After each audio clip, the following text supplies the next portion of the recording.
Most physicians, MDs, don't ask a patient if they're on any kind of herbs. Herbs can interfere with a particular enzymatic process that is going on in your detoxification enzymes.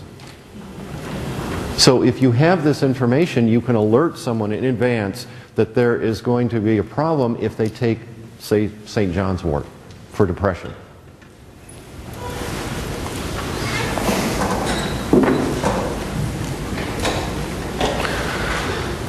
%50 of all drugs go through the cytochrome P450 3A4 system. 50%. Another 30% is done by the 2D6 and 20% by 2C19. These are very specific enzymes that look for the molecule of a drug and then decide whether to send it through its biotransformation. In some instances, a SNP on a CYP can actually increase its activity of that enzyme. And this is going to be important tomorrow in my 8 o'clock presentation, because I'm going to be talking about another aspect of what Dr. Taylor talked about today, about when a young woman is put on birth control for 20 years before she decides to get off, and what that does to her probability of getting breast cancer. Because we have now the capabilities of looking at both phase 1 and phase 2 detoxification of estrogen and how it gets out of your body. Any woman who is on HRT, bioidenticals, or even birth control. And I've added another category there because I have a patient in New York who was diagnosed about 2 months ago with breast cancer, stage 3, ER positive, estrogen receptor positive, brought about by in vitro fertilization. So anyone who is thinking of adding estrogen or progesterone or testosterone to their body, male and female, it would be a good idea to find out if you get rid of these estrogen metabolites.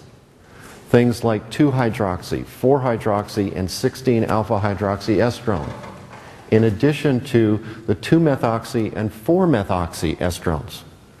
Some of these metabolites are much more toxic as it relates to breast cancer than estradiol. So with this new technology that we have, we can superimpose genomic testing on somebody's treatment plan for whether it's menopause or birth control or in vitro fertilization, and then give them specific recommendations to help them get rid of these estrogen metabolites. We also have a urine test to look at all of those things that I just mentioned, so that we are making sure that we are modulating these estrogens in the correct way as opposed to the negative way. Personalized medicine was coined in 1999 by 2 Wall Street Journal reporters. This was just about the completion of the Human Genome Project, and they were seeing that there was a possibility here of actually developing boutique drugs for specific classes of individuals. That has really never materialized as yet. Maybe 1 or 2 drugs have come on the market specific for a person with a particular genomic profile. Where it's now becoming more of a useful tool is really in developing and understanding how genes and drugs interact. I'm going to give you some specific examples here of this personalized medicine. I did mention to you about the Coumadin. The SNP here is 2C9. And the gene-hormone nutrient interaction. How many people, well, I'm not going to ask that. How many people eat grapefruit? Wow, that's a lot. You're living in Florida, of course. There is a constituent found in grapefruit called naringenin. Naringenin inhibits your ability to get rid of estrogen. And for those, I'm not going to ask for those who raise their hands that eat grapefruit, who are on either HRT or bioidenticals or even birth control pills. You don't have to answer that. But you might want to consider limiting your intake of grapefruit juice, because that inhibits your ability to get rid of estrogen. And I'll detail that in just a few minutes. But here's one of the three examples that I'm going to give as it relates to personalized medicine. Personalized medicine is basically looking at how your body utilizes drugs.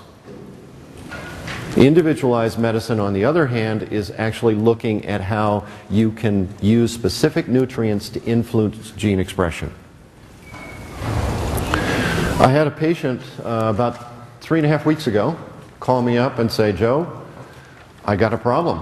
I had a TIA on a rafting trip in Yellowstone."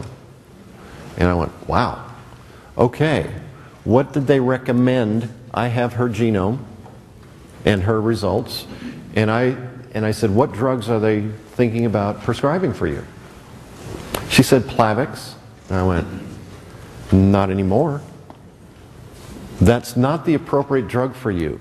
She had a SNP on CYP2C9, meaning that enzyme does not function the way it's supposed to. Had she gone on Plavix, she would have been a candidate for an adverse drug reaction. So this is the information that you can, one, give to a physician, two, also give to the patient, and empower them to be more of a participant in their own health care.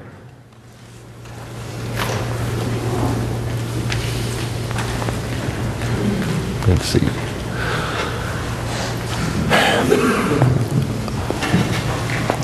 About 80% of the breast cancer incidence out there is ER positive. Means that estrogen has been the inducer of that particular disease process. That's usually reported on a pathology report when an oncologist or a physician does a biopsy. That is a very useful piece of information to a clinician because it directs you as to how you can do your best job in treating this particular patient. In 1970, a drug called tamoxifen was developed for those individuals who were breast cancer ER positive.